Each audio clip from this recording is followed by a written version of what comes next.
La lucha entre las ciudades-estado griegas abren el paso a un nuevo poder. Con Filipo, el reino de Macedonia sale de su anonimato y hace sentir su fuerza.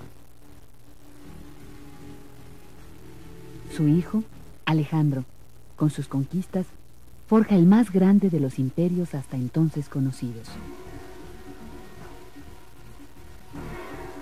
Las conquistas de Alejandro Magno difunden la cultura griega y el oriente se heleniza. El caballo es uno de esos animales en los que se conjuga armoniosamente muchas cualidades: señorío, fuerza, resistencia, gracia y lealtad. Ha habido casos en los que el caballo y su jinete logran tal identificación que parecieran formar un solo ser. Algo así como los centauros, que eran personajes mitológicos, mitad hombres y mitad caballos. Esos casos se dieron mucho en aquellas épocas en las que los guerreros propiamente pasaban meses arriba de sus cabalgaduras en las largas campañas militares. Entre esos guerreros, montando en su caballo y marchando siempre al frente de sus hombres, abriendo con su espada las filas enemigas, Alejandro de Macedonia fue el gran conquistador, el Magno. Siglo IV antes de nuestra era. En la península balcánica dominaba un clima de tensión.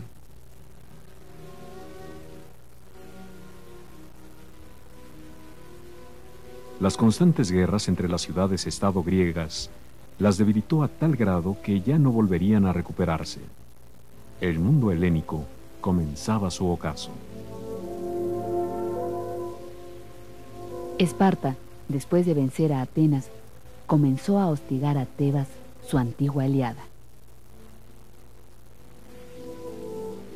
De nuevo, la guerra. La lucha se hizo inevitable. E inevitable también fueron las consecuencias de la rivalidad que siempre había existido entre las ciudades-estado griegas. En el norte de la península de los Balcanes, el reino de Macedonia aprovecharía la división y el debilitamiento de sus admirados vecinos, los griegos. Macedonia salía de su anonimato para convertirse en el gran imperio. El macedonio era un pueblo emparentado con el griego, pero cuya cultura se quedó estancada, lo que fue motivo de desprecio. Para los griegos, sus vecinos del norte eran solo bárbaros, campesinos y pastores, o rudos cazadores que seguían viviendo gobernados por un monarca.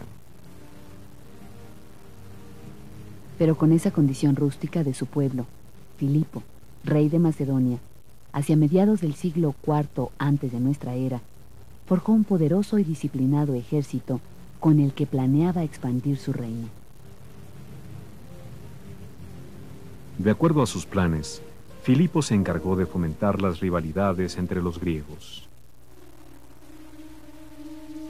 Después, para sostener sus campañas militares, se apoderó de las minas de oro y plata de Tracia. Lo siguiente era abrirse paso al mar, contar con una flota para vencer a Atenas.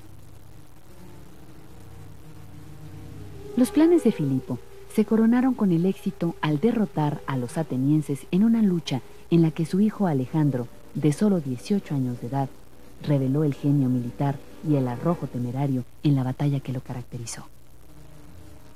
Con esa victoria, Filipo extendió su poder a las ciudades-estado de la Grecia continental, exceptuando a Esparta. Y con la confederación que creara, une a los griegos para vencer al enemigo común, Persia. Pero con el asesinato de Filipo, la conquista y dominación del imperio persa la emprendería su hijo Alejandro. Alejandro reunía las cualidades que hicieron de él el gran conquistador. En él se combinaban el temperamento voluntarioso, implacable, y el arrojo guerrero, con la inteligencia objetiva de político y de genio militar. Junto a esas cualidades, contrastaba el refinamiento de la cultura helénica que recibiera del célebre filósofo griego Aristóteles. Con la muerte de su padre, Alejandro, que contaba ya con 20 años de edad, tuvo que imponer y demostrar su autoridad. Eliminó a sus adversarios y acabó con las rebeliones de los tebanos y los atenienses. A la ciudad de Tebas la destruyó, pero Atenas, a la que siempre admiró, le concedió la paz. Con ello, Alejandro restableció el dominio macedonio y preparó su campaña para conquistar Persia. La conquista del imperio persa era una empresa por demás difícil. El imperio de los persas abarcaba un extenso territorio que iba desde la India y el mar de Aral hasta Egipto. Tan grande dominio estaba compuesto por diversos pueblos sometidos. Cada uno con su propia lengua y costumbres, y con geografías tan variadas que iban de las zonas más frías a los más candentes desiertos. Formando parte de aquel imperio, los pueblos sometidos contribuían con tropas, lo que originaba la superioridad numérica de los ejércitos persas. Confiado en la superioridad de sus tropas y en el conocimiento de su territorio, Darío III, el rey persa, menospreció a la partida de bandidos, como calificó a las fuerzas macedónicas. La actitud de Darío III favoreció a Alejandro, que desde su llegada al Asia Menor comenzó con las conquistas que le merecieron el título de el más grande, el mejor, el magno.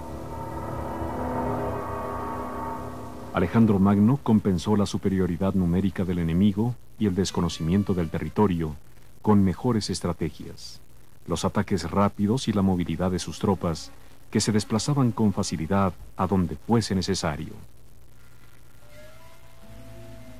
Las victorias de Alejandro fueron contundentes y una a una fueron cayendo las ciudades y capitales persas en una campaña que duró 3 años.